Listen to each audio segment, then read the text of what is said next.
car vous êtes morts et votre vie est cachée avec Christ en Dieu. Colossiens 3:3. Ma bien-aimée, tu es belle comme Tirtsa, agréable comme Jérusalem, mais terrible comme des troupes sous leur bannière. Cantique 6:4. C'est maintenant le bien-aimé qui parle. Il décrit celle qui s'est réfugiée en lui, et pour la première fois, il lui donne le qualificatif de belle. Ses yeux discernant, elle, les marques de l'épouse citée de la nouvelle Jérusalem, qui, lorsque les temps seront accomplis, descendra du ciel d'auprès de Dieu. Apocalypse 21:2.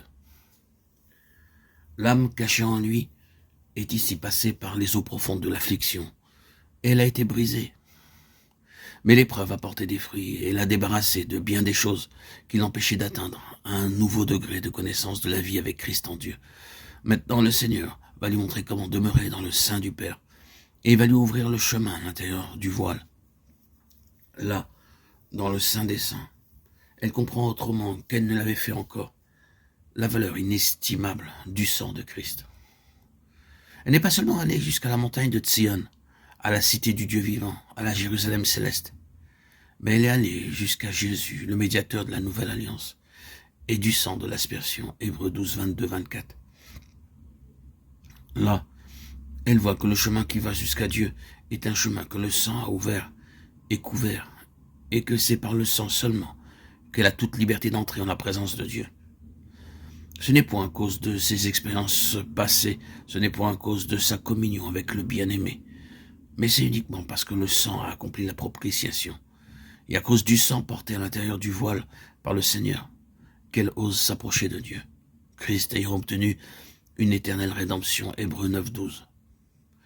Grâce à la valeur infinie du sang de Christ, elle peut demeurer dans la glorieuse lumière de la Shrina, présence divine, pour être sanctifiée par l'Esprit et pour obéir à Jésus-Christ. 1 Pierre 1, 2.